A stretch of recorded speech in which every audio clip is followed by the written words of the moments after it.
손흥민 선수가 떠났지만 계속 관심이 가는 클럽이 있습니다. 그건 바로 토트넘의 경기인데요. 토트넘이 이번에 맨유 원정을 떠나게 되었습니다. 경기 결과를 예측할 수 없는 어려운 경기라고 할 수가 있었는데 다양한 변수가 있었습니다. 배당의 흐름을 보면 맨유의 승리 가능성이 높은 상황이었고, 그리고 순위표를 보면 또 맨유가 유리해 보였습니다. 맨유는 4위에 랭크되고 있었고 토트넘은 14위에 랭크되고 있었기 때문입니다. 그리고 최근 양 팀의 경기력을 살펴보면 맨유는 최근에 너무 잘하고 있었죠. 경이로운 폼을 보여주고 있었는데 아스날과 맨시티 모두 잡으면서 지금 3경기 한정 프리미어리그 최강팀의 모습을 보이고 있었고, 토트넘은 번니와 비길 때까지만 하더라도 안 좋았지만 그 후에 챔피언스리그 원정 승리, 맨시티와 홈에서 2대2로 비기면서 상승세를 탄 토트넘이었습니다. 그래서 이번 경기는 예상이 안 되었고, 그리고 최근 양팀의 5경기 역대 전적을 살펴보면 맨유가 토트넘에게 1무 4패로 약했기 때문에 이번 경기는 정말 예측하기가 어렵습니다. 그래서 그럴까요?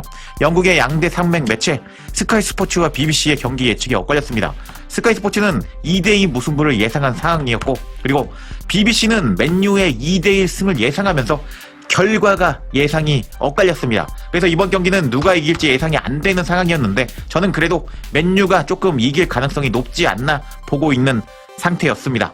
이런 상황 속에서 양 팀의 라인업이 공개가 되었는데 이제 맨유는 최전방의 은베모, 그리고 아마드, 페르난데스, 쿠냐, 카세미로, 마이누를 앞세운 4-2-3-1 포메이션을 들고 나왔고, 토트넘의 포메이션도 재밌었습니다. 반더벤, 로메로, 팔리냐 3백, 그리고 우도기, 파페사르, 갤러거, 그레이, 버미들, 시먼스, 솔랑키, 그리고 오도베르를 선발로 내세운 3-4-3 포메이션을 들고 나왔는데 양팀의 핵심 선수를 누굴 보셔야 되냐? 맨유와 같은 경우는 페르난데스, 그리고 토트넘 같은 경우는 로메로를 봐야 되는데 지금 페르난데스 같은 경우는 5경기 6도움을 기록하면서 지금 미친 폼을 보여주고 있었고, 그리고 로메로 역시 최근 5경기에서 3골 1도움을 기록하면서 미친 폼의 양 선수였기 때문에 두 선수를 보시면 되겠고, 그리고 이번 경기 과연 프랭크 감독이 도깨비 팀다운 모습을 보여주면서 맨유를 잡을 수 있을지 기대가 되는 상황이었습니다. 그리고 경기가 시작되기 전에 긴장한 양 팀의 감독을 잡아주면서 이번 경기는 팽팽한 긴장감을 보여줬습니다. 그리고 전반전이 시작이 되었는데 전반은 맨유가 점유율 58% 먹고 슈팅 10개, 유효슈팅 3개, 그리고 토트넘이 슈팅 5개, 유효슈팅 1개 날리면서 맨유가 우세한 경기였습니다. 초반부터 강하게 토트넘은 압박을 걸고 나왔습니다. 전방 압박으로 주도권을 잡으려는 전술이었는데요.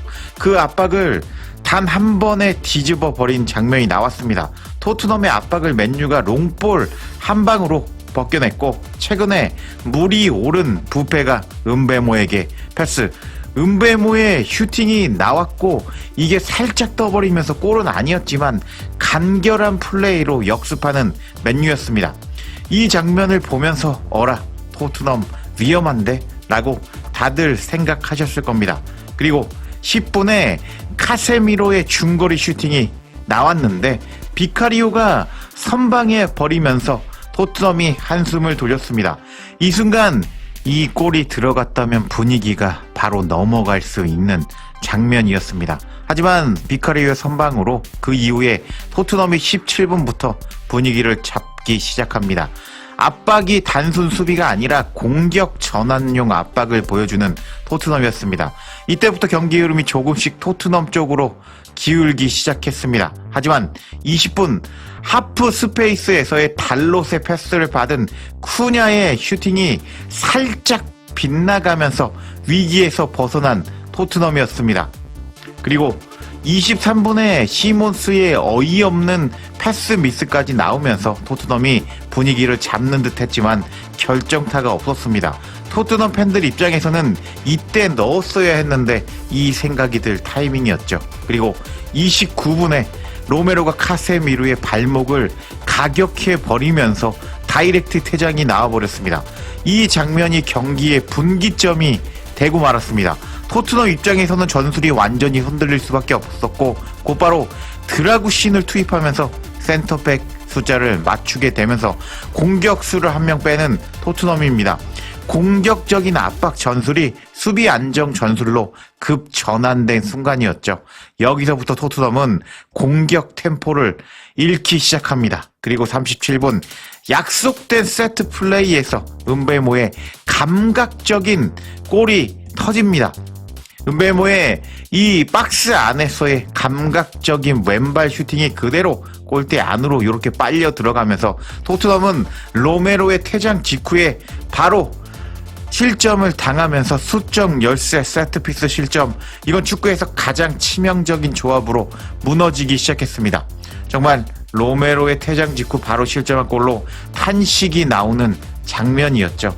정리해보면 토트넘의 초반 전술 압박은 나쁘지 않았지만 로메로의 퇴장 이후 전술 균형이 무너지면서 세트피스 한 방에 흐름이 넘어간 경기였는데, 전반에 선수들의 평점을 잠깐 살펴보면 지금 보시면 토트넘의 로메로가 퇴장을 당하면서 최하 평점을 받고 있었고, 솔랑키는 전반전에 보이지도 않았습니다.